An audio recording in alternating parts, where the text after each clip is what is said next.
Well, hello, thank you for joining me today again on the Church History Trail. You're very welcome to the channel. And we find ourselves here at Lower Seagoe, which is near Portadown, and loads of history here. So we're going to go into the graveyard here, and I'm going to give you a wee bit of history. So the name of the parish has always been associated with St Coban. It was never referred to as a church, but always as the House of Coban, or in Latin, Sedes Copae, which became Seagoe. Now, the site is believed to date from 540 AD, so a bit of history here, folks. And the spot where Coban built his house was actually the little mound where the ruined church now stands, which is directly in front of us. But I will take you up and show you that as we go. You can see what's left of the church there. That's part of the wall there. So the first stone church is believed to have been built by settlers who came over from England with Lord Essex in the reign of Queen Elizabeth. And what you can see there is the board for the memorial to the war graves. So if you want to pause the video here at any time, you can do that and have a wee read of this. It will also give the names of those who are buried here.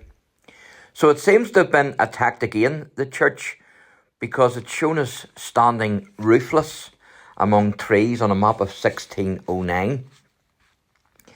Now, having been rebuilt, it was again destroyed during the 1641 rebellion when the Irish tried to wipe out the colony and very nearly succeeded in doing so. And in 1669, Valentine set about repairing it, and it's the ruins of this church that he repaired that we see today. And I'll talk to you a wee bit shortly, a wee bit later on Valentine Blacker. Big connection here with the Blacker family. Now, two rectors are interred inside the building. One is the Reverend Richard Buckby, and he died in 1796. He was the rector here. And another rector here was the Reverend John Campbell. John was born in 1663. He died in 1730. And he was actually the nephew of Sir John Clotworthy. And of course, the Clotworthys, they were a leading Irish family of the aristocracy in Antrim. Now, the Reverend Campbell was educated at Trinity College in Dublin, and he was ordained in 1687, the same year that he went to the parish of Seagoe here in Portadown in County Armagh. He was a rector here from 1687 to 1730. So, don't know exactly where they're located, but they're in the wee church somewhere, and I will take you inside the wee church, or at least what's left of it. Now, the Reverend Campbell took an active part in the siege of Derry in 1689, and he also accompanied his friend, the governor of Derry, the Reverend George Walker, to the Battle of the Boyne in 1690, where Walker was killed. Now, this memorial here, this is memory of Tullerton Luton. For 56 years, Sergeant Major of the Seagoe Yeomanry, died 19th of April 1854, aged 82 years. He's highly respected by all who knew him, and this was erected by his son, Abraham Luton. So you can see there, he was a Sergeant Major of the Yeomanry, Seagoe Yeomanry. So a lot of history in this wee graveyard. And then this one here is in connection with this as well. Now, I'm not going to read all of this. You can pause the video and zoom in and read it yourself. But it says, sacred to the memory of the first name is William Luton, who was born 1700, died 1801. And then the second last name, which is Richard Luton, born 1758, and he died in 1843. So you can have a wee look at those in your leisure. Now, the Reverend Campbell had brought a party of men whom he had organised from the parish of Seagoe, and he actually brought them to the city of Derry as the siege was just beginning in 1689. And the last signature of the Reverend Campbell occurs at the end of the vestry report for the 12th of October 1730, and he's buried in the church here. He was buried on the 2nd of December 1730. So there's another grave here that I want to show you. And this is the McMurray plot. But there's a significant gravestone in here. And it's this one here, this old one. And it says, "Here left the body of John McMurray, who departed this life June 30th, 1785. And I think that's age 61 years, it looks like. So there's a gentleman there who departed this life on the 30th of June, 1785. And there's a couple other dates in that stone. One's 1931 and the other one's 1962.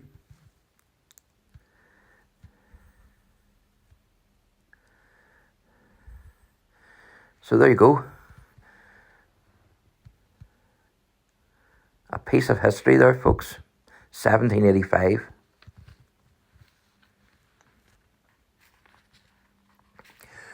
So both the ministers are buried in this wee church. Now, I want to talk to you about the Blacker family. During the time of Captain Blacker, the man that I mentioned earlier, in the Seagoe Parish, and principally by his means, the old church, of course, of Seagoe, which is now in ruins here, was built. And this was Captain Valentine Blacker. He was a commandant of horse and foot who came from Yorkshire to Ulster and purchased the manor of Brack from Anthony Capt in 1660. And this manor, of course, it was ended up being called Carrick Blacker. And of course, the grounds of Portadown Golf Club are now on that. Now, Captain Blacker had been born in 1597. He died in 1677. He was succeeded by his younger son, Lieutenant Colonel George Blacker of Carrick Blacker House, a firm supporter of the Royal House of Stuart. He was High Sheriff of County Armagh in 1684. Now, Colonel Blacker was one of the gentlemen obliged by King James II to proceed to Londonderry for the purpose of demanding the surrender of the city in 1689. But remaining firm to the cause of the new king, William III, his name together with his son's name appeared in the Act of Attainder of that day. Of course, an Act of Attainder is for treason. Now, Colonel Blacker died probably sometime after his wife Rose, who died in 1689, and both were buried in the old church here, which I'm going to take you in now and show you inside here, or at least the ruins. This is the church here. So Colonel Blacker was succeeded by his son, whom I have just mentioned, who was called William Blacker. And William was a staunch supporter of King William III, and he fought for King William at the Battle of the Boyne on the 1st of July, 1690. And William died in 1732. Of course, it was William who built Carrick Blacker Manor House in 1692. Now, another gentleman of the family was Lieutenant Colonel William Blacker. He was born 1st of September 1777, and he died 25th of November 1855. And he was an officer in the Armagh Militia and the Seagoe Corps of Yeomanry. And he participated in the Battle of the Diamond that took place on the 21st of September 1795 near Loch Gall in County Armagh. The battle or skirmish led to the founding of a new Protestant organisation called the Orange Order, and Lieutenant Colonel Blacker became one of the original members of the order, and he died in 1855, and he is also buried here. And this is the plot of the Blacker family. There's actually a crypt down there, but you can't really see it. It's well covered. Just a pity the grave here is so dilapidated, because it certainly is a big piece of history here.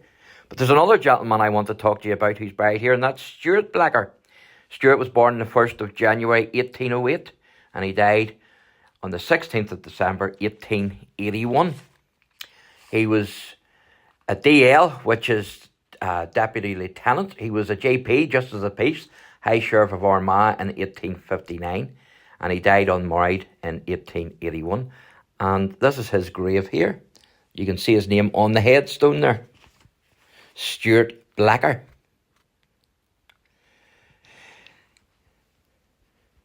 So a lot of Blacker family buried here. A lot of ancient Blackers buried here. course, they have a big connection with Portadown. So you can pause the video there and zoom in and have a wee read of that if you so wish. There's other ones mentioned on that headstone as well, but as you can see, very overgrown, unfortunately. That's the other wall there of the wee church. So we're inside the church here, so we are. And that's one of the reasons why the church had to close, because the graves were encroaching on the church. And so the other church was built up the road. This is Lower Seagoe, and the other church was built on Upper Seagoe. But a bit of history here, folks. Fantastic history here. From the 6th century right up, the 1641 rebellion, the Williamite Wars in Ireland. Absolutely fantastic. And even the Battle of the Diamond, 1795. So those two ministers could be buried possibly somewhere here in this vicinity. I don't know, you can't read these graves unfortunately, so I don't know whose they are. There's a plot over there, as you can see, with railings around it. Again, you can't read it. But, so this church then fell into dilapidation and ruin, as you can see. But from the 17th century, this wee church. And then the foundation stone of that church was laid in 1814. So thanks for watching, and God bless.